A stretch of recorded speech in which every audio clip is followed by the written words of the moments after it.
Having a written legal will is important, but more than half of Aussie adults don't have one. Vision has entered into a partnership with SafeWill, a leading online will writing platform, to provide you with an easier and more affordable way to write or update your will. As part of the Vision family, we want you to know about a way that you can write your will for free. Complete your will at no cost this week during Leave a Legacy Week. See all the details at vision.org.au/legacy. vision.org.au/legacy. A biblical perspective on life, culture and current events. This is 2020 on Vision. This is Andrew McLennan. For over 100 years now, Christians have been using aeroplanes to further the gospel and empower the work of God all over the earth. Countless ministries and missionaries have flown into the most remote places on earth, spreading the gospel and allowing God to spread his kingdom. To document this, our special guest today has written a book called Aero Grace, having worked for the Missionary Aviation Fellowship himself, and he joins us now. Ron, welcome. G'day, Andrew. Nice to be here. It's a pleasure to have you. Now, many of our listeners would not have been involved in missions work. I have. I've seen the incredible work that planes can do in remote areas. So briefly tell us what inspired you to write this book, Aero Grace. I became a Christian in 1968 through the work of Billy Graham, and I started a Bible college soon after. It was while I was there that I had the opportunity to travel to Arnhem Land, where I saw aircraft being used in the work of the gospel. And so there was a light bulb moment for me. I returned to Sydney, I finished my studies, but I was also learning to fly at the same time. And in 1975, my wife and I did need to join Mission Aviation Fellowship. I finished my commercial pilot's licence, served with MAF in Arnhem Land, then Central Australia. And so I've had this interest in Christian people using aircraft. So Aero Grace is my third book. I wrote my own story. It was called Crosswinds. There's a copy I've got here. Also, second book was Liberator. Yep. And that was the story of MAF's first pilot, Harry Hartwig. And so over the years, I've developed this interest in mission aviation, particularly in the Australian context. And so about 7 years ago, after I finished the book Liberator, I started work on this one, which documents the full history. Just to give people some background, Ron, like in a place like Papua New Guinea, there's no roads going into certain towns and areas, is there? And without planes, missionaries since the Second World War have not been able to access those areas, have they, without the ability to fly? And so ministries like MAF and others have really helped the gospel penetrate those remote areas, haven't they? Oh, yeah. Look, Papua New Guinea has been opened up for the gospel through the use of aircraft. There's no two ways about it. And MAF have been in the forefront of that wonderful use of a new technology to serve the gospel.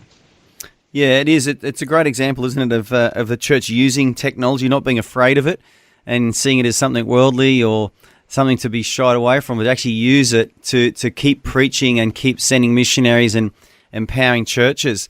So tell us about the work of aviation in spreading the gospel into the interior areas of Australia, like Arnhem Land, where you first started. Well, it just gives mobility, and if people are familiar with that part of Australia, you have a wet season that goes for 5 months, and you can't move around on the surface. So really, all communications during that long wet season are done by air. But even in the dry season, it's a fast and convenient and economical way of church workers, missionaries, and community development people getting around. And so the aeroplane overcomes the tyranny of distance, if you like, but especially when the weather kind of gets in the way, as it does for 5 or 6 months a year in the top end of Australia. And so you saw a lot of good things happening in those remote areas with Indigenous people in those early days when you first started out? Yeah. It was a great privilege to fly people that were involved in Bible translations or to fly people to the Catherine Convention, which is the largest Christian convention each year in the top end of Australia. And I would fly plane loads and plane loads of Aboriginal people from Arnhem Land down to Catherine so they could attend the convention. And also things like church conferences. You want to have people coming in from outlying centres to spend a few days together, hammering out issues and things like that. So to use the aircraft to do that was just a great gift. Oh, I bet. And I bet they enjoyed the ride as well. Yes. And I never tired of flying over that sort of country either. Now, Ron, I think one of the most famous stories I've ever heard from missionaries using aeroplanes is that story which was made into a movie called The End of the Spear. Can you tell us, our listeners, briefly about that story? A group of 5 young American missionaries in South America, in Ecuador, they'd been working for months and months to gain access to an untouched tribe, particularly to reach them with the gospel. They finally made it, and they used an aeroplane to do it. And Nate Saint was the pilot of this MAF aircraft, and they landed beside this river, and they waited for the men with whom they'd had this growing contact to come out of the bush. And they did come, and we don't entirely know the circumstances of it, but the 5 of them were killed right there on the beach. And I guess, humanly speaking, it was just an enormous tragedy, and how would you recover from that? And yet, remarkably, the wives of some of those 5 men went back and actually reached that tribe, and many of the ones who had actually carried out the massacre were converted. And in fact, Nate Saint's son, Steve, that wrote that book, End of the Spear, that you mentioned, was baptised in that river by one of the men who had speared those missionaries. So it was just a wonderful story of God's grace and forgiveness and just the power of the gospel. Oh, yeah, it's so moving. And I think one of the most powerful scenes in that movie is when the little boy's running down the airstrip as his dad's flying off.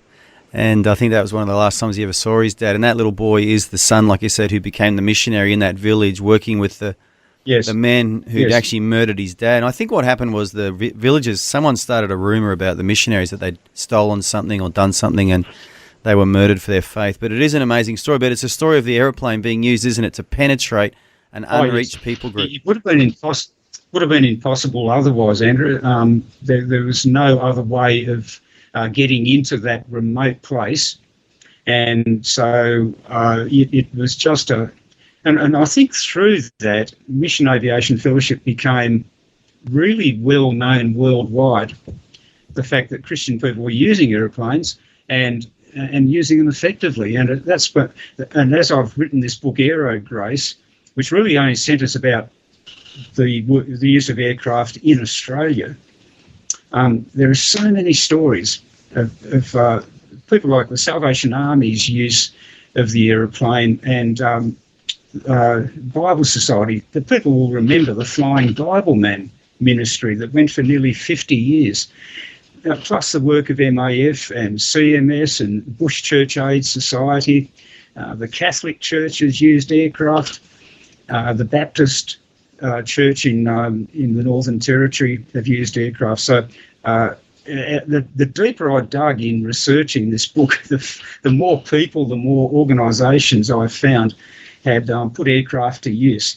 And like those 5 missionaries in Ecuador there, some of them, I believe, served in World War II, served their country as aviators, and then they used those gifts and skills in post-war years to spread the gospel. And it was the same in Australia, wasn't it? Some of the early pilots that were used in ministry were also former Royal Australian Air Force pilots?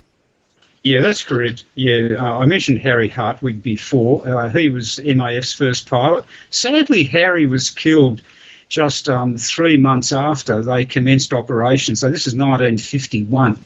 And again, you think, how does an organisation bounce back from something that lose their first aircraft, their first pilot?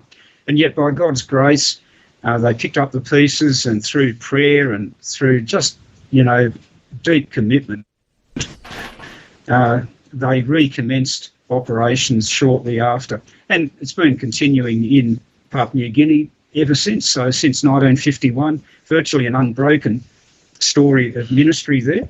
Yeah. And also since 1973 in Arnhem Land. Yeah, amazing. Well, my personal experience with the Missionary Aviation Fellowship, Ron, was I got in one of those little planes with 2 American missionaries, and they flew us into a remote area. I don't even know where we went now, but it was somewhere that didn't have a road. And we literally, one of the Americans was preaching, and he prayed a mass prayer for all the sick people, and a blind lady got her sight back. And I got photos of her before she had a sight, and then when she had a sight, and her eyes were clear and she could see, and it was amazing. And it was all because a little MAF plane flew us into this remote area. Like you said, I think you said earlier, the church has been at the forefront of the use of technology. You think of the printing press and how Bibles were printed through that. And I remember back in the mid-'80s seeing how the work of Bible translation was just given a boost. It was turbocharged by the personal computer. Yep. People involved in Bible translation were able to have a really powerful thing at their fingertips. And that was back in the days when they were, PCs were pretty much in their infancy. But even then, they were able to use them so effectively. Yeah, absolutely. Absolutely. Well, Ron, you've written this book. It's called Aero Grace, The Gospel in Australian Skies. It's a great read. It's actually a great piece of history, Australian Christian history, which will be passed on, I believe, through generations. So congratulations on writing the book, and I'd encourage all of our listeners to get their hands on a copy. They can search it up online, can't they, on online bookstores and get themselves a copy. But thank you so much, Ron, for your time today, and we wish you all the best with this book. Thank you very much, Andrew. Thank you for having me on the program today. It's been great. Thanks. Thanks for taking time to listen to this audio on demand from Vision Christian Media. To find out more about us, go to vision.org.au.